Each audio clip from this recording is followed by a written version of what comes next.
tuli mu mwezi gwa Shaaban era nga insha Allah tujja kuwona mawduu yaife topic Shaaban bawabatu Ramadan. Shaabani mwezi oba lwigi olutuyingiza mu Ramadan gwe tudde okuba nga tulingako insha Allah. Lwaki tulonzeeyo Shaaban bawabatu Ramadan ebe topic? Just because abanadamu naddala ife mu umma eno kitwidi byaife betugemako kitwidi. Era omusiraamu omubuuza festivals asobola okutandika ku Christmas etamugemako, Independence n'ebindi Easter, katumubuuza edda obusiraamu tadidi nokoba nti katube nga tutoolayo ogwaife gw'abasiraamu nga Allah tabaraka wa taala. Shaaban buli ogimu ku myezi Allah gye yatonda egikola omwaka.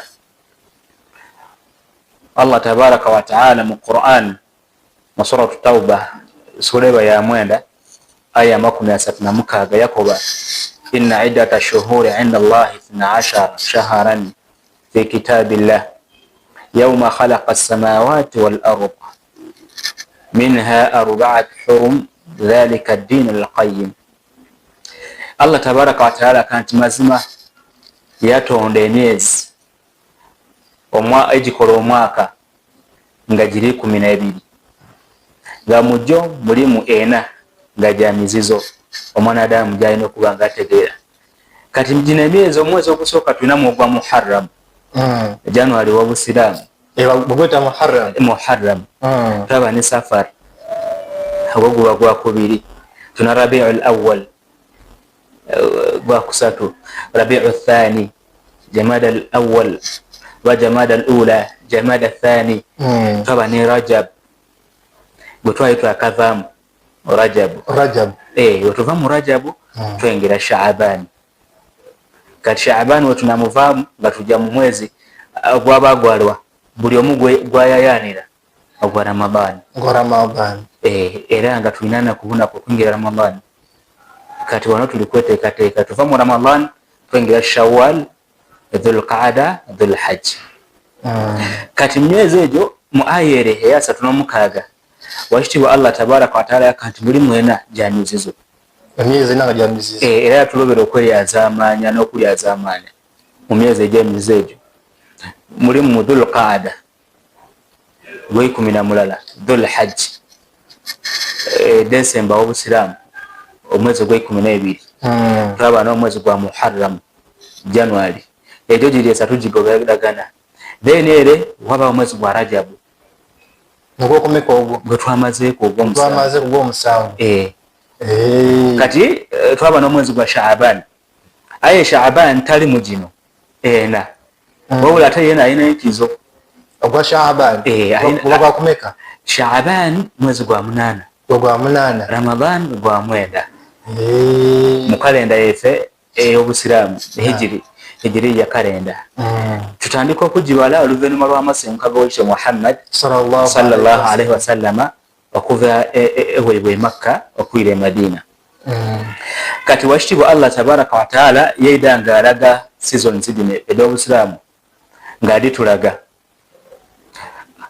Waqala taala al-Hakim qad ja'ala al-mawasimu al-'azima tata'aqabu liyashmalu khayru kaffa al-bashar.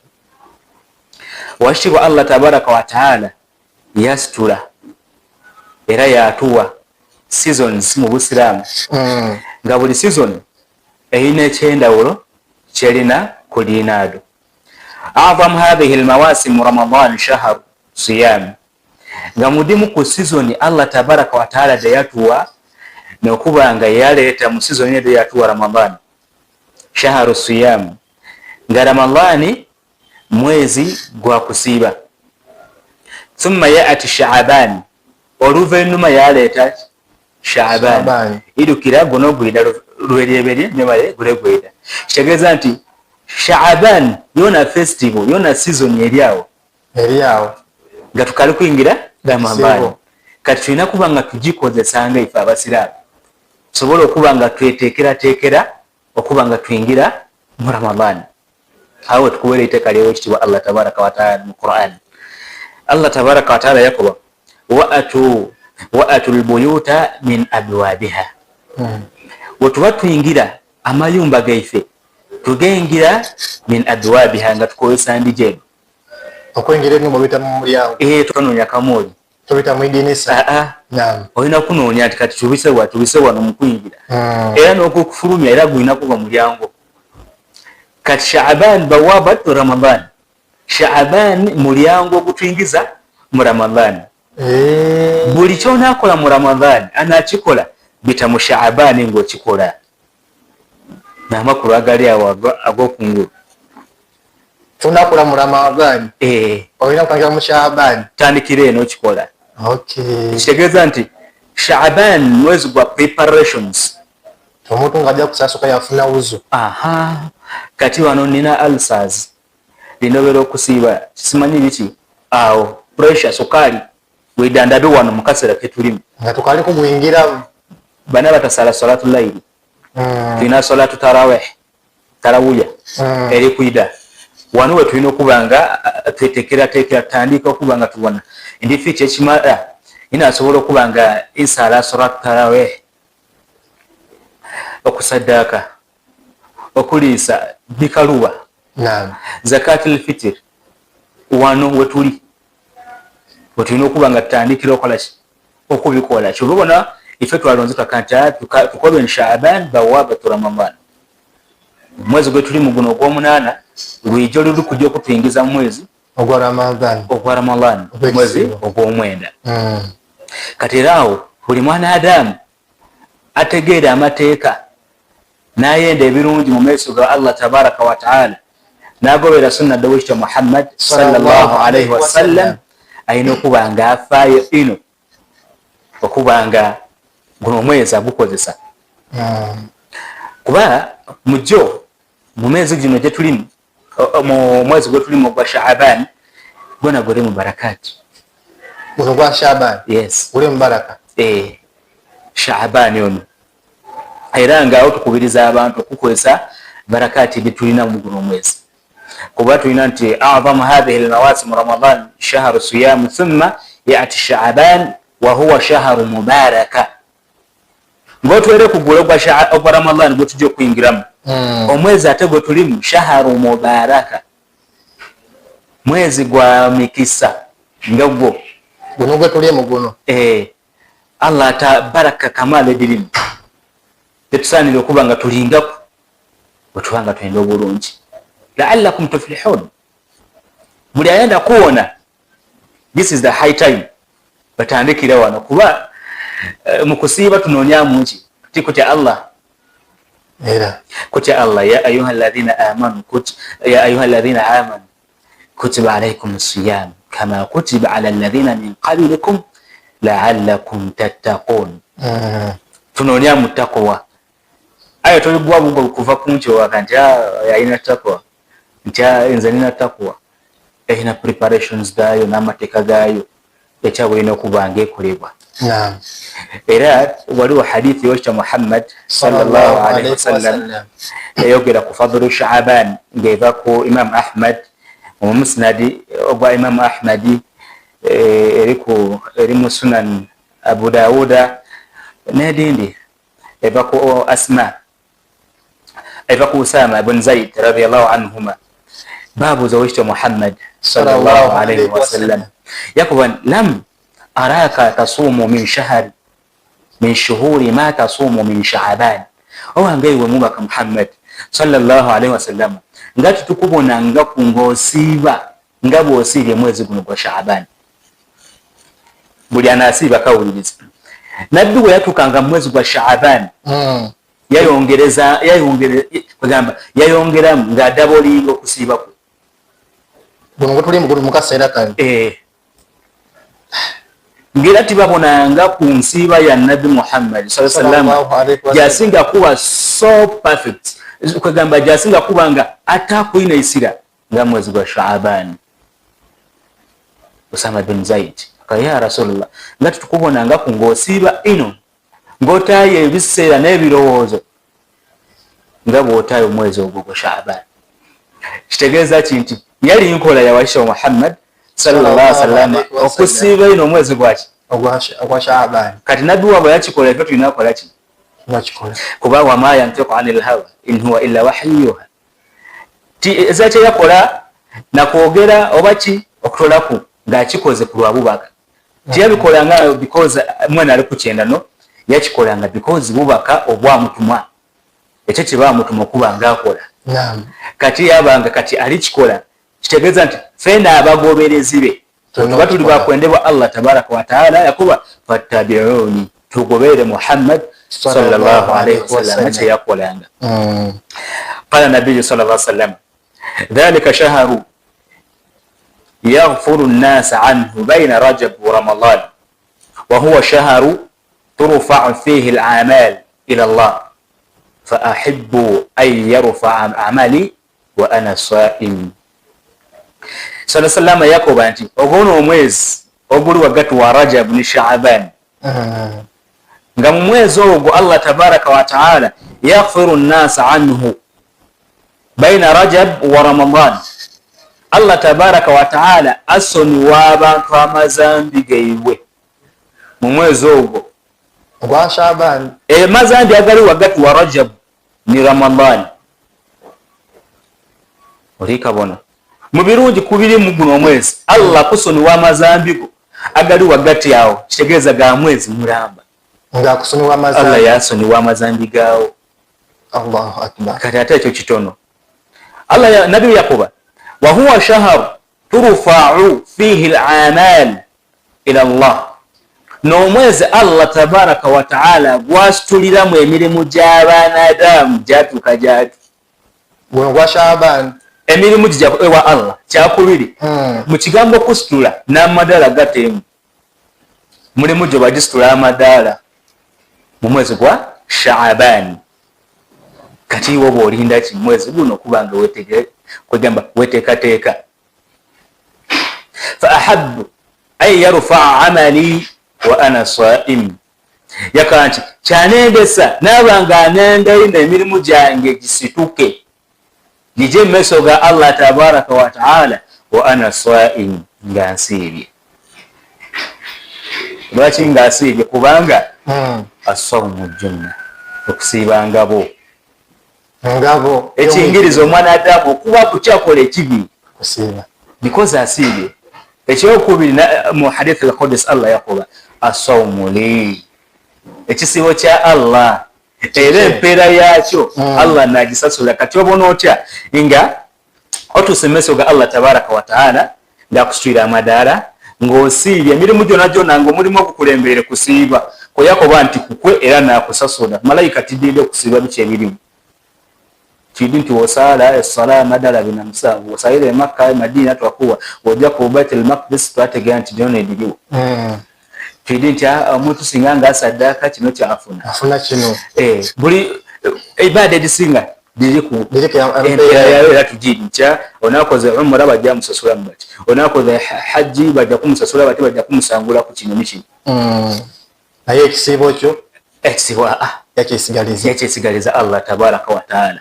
Kyova Nabi Muhammad yakan bona bana abali kugaya era weyafulinya statement ye basahaba radiyallahu anhum jami'an batandikirawo kubeera yali nkola ya Aisha Muhammad sallallahu alaihi wasallam gye yakozesanga.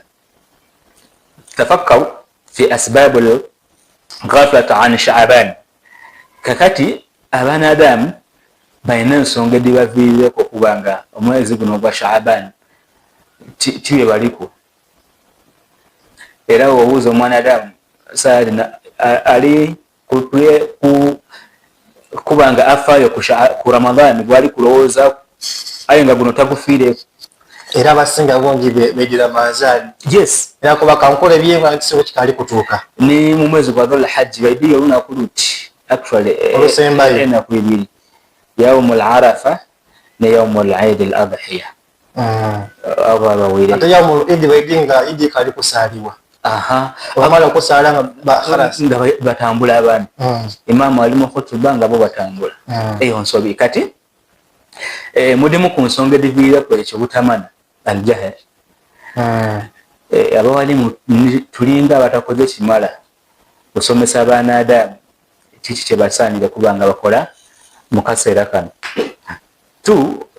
abawalimu banza okuba bakoze ogwebwe wabula ate nga ne betusomesa tibali kufaayo kigambo kyeffe kikoba tunoonya elimu buli wootyama noonya elimu noonya okutegeera kuba omuntu gyakoma okutegeera Allah tabaraka wa taala n'amateeka gamwendaku wallahi gyakoma okulongoosa ajja kufuna imaani wanaafuna imaani ajja afuna taqwa buli abana taqwa wakwingira ejjana twali wano kuwule twabona ejjana n'ebyengera byayo n'ensonga editungiza ejjana kati eyo eri awo asbaabu eyindi shaharu shughulu nnaasi bidduniya wa shahawaati an mawasimu libaadaati lkubra abaana Adamu bafiireyo ino okuba nga benagira ebyedduniya benze n'ensi ensi ino tugenze ino okusinga akhira twerabira akhira kyova wona mu Shaaban no one cares kubanga ebirowoozo byeffe byona byona twabita ku duniya ekyokuboneraku oidi nga abantu tibaidi kwazima bangi oidi nga abantu tibaidi tahiyat tashahud musala natakuwane mpaka ddo okwazina ewano wena ayina biwulira iwe kuba esimu bakamukuba amasimu oteewa ekirawo alo nenze gundi okuba ejjini nti yazina emitwalo 5 obone empaamu ekindi aye nga adhaani ekolebwa emirundi 5 olunaku abandi bajjukola nundi 6 kufajiri bakola adhaani 2 kati omuntu adhaani ekolebwa 5 times a day iqama nga teri adhaani kati waba teri adhaani alfatiha anagitegeera atya anagitegeera nga adhaani ejja buli mukasonda ejja mu buli kasonda kati beerabira nga n'ekindi wala al-akhiratu khayrun laka min al-ula yani khayrun laka min ad-dunya nekubya ebintu bya akhira khayru nebisinga bulungi min ad-dunya okusinga ebyensi kuba mu dunya buli kyobona nti kirungi kiri ku disadvantage buli kirungi mu dunya kiri ku disadvantage kankuwa ekyokubonera buli muntu ayenda kuba mugaiga right aye obugaiga bw'abaana Adamu ne buno omuntu gyakoma okuba omugaiga ate nga atandika kulya muwogo kituufu timuntere ku muwogo ku mmere mute ku greens kyakate ekyo greens twamulyanga mu kyalo mbeera mbi nga mulyamu wano ya doodo sukuma what and what kati ekyo kiri awo omuntu gyakoma okuba omugaiga azimba maka nga malungi ojja oti nga atere kwaga mulimuli yesimbye kwegamba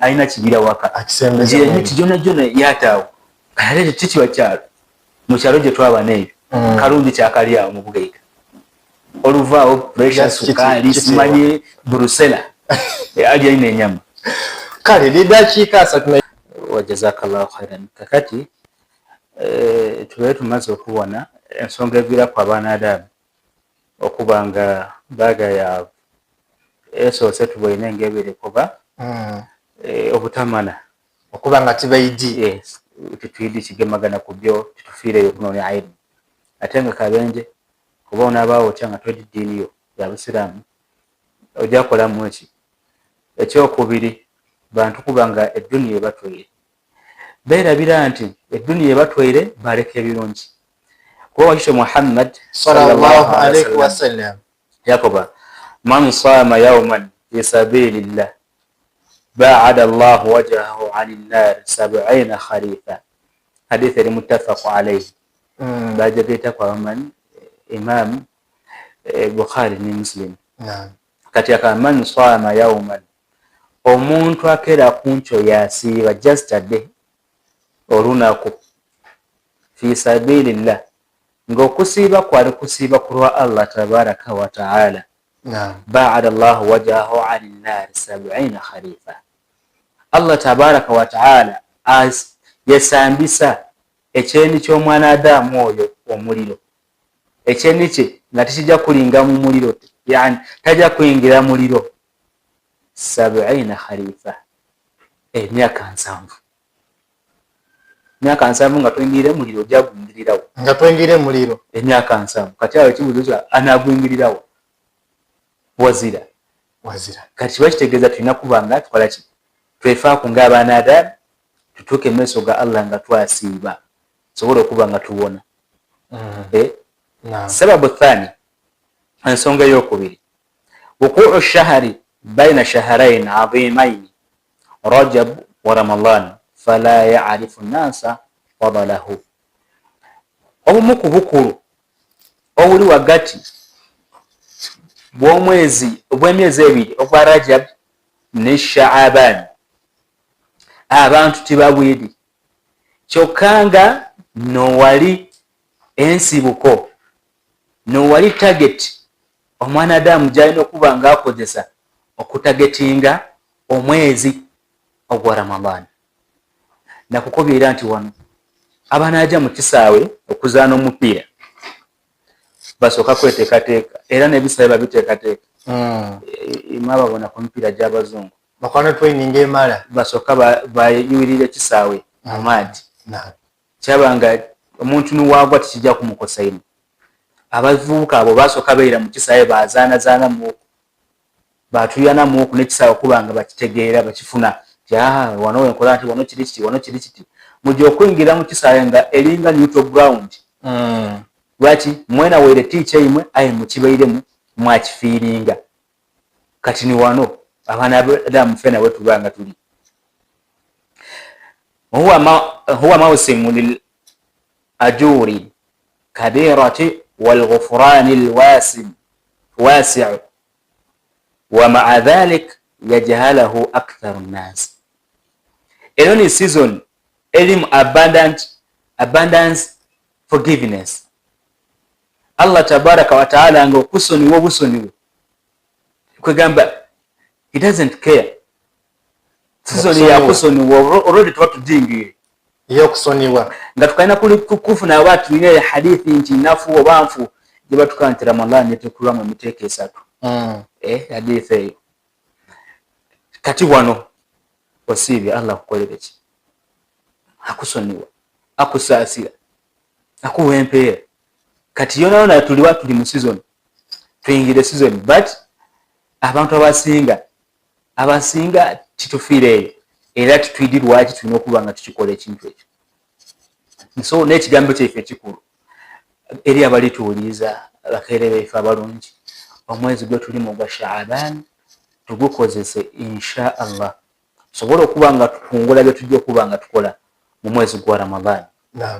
Kuba bwe tunaaba titufiireeyo akhi al-fadhil, Ramadan ajja kutuuka obulungi bwa Ramadan butubule butya ife tusaza tarawih.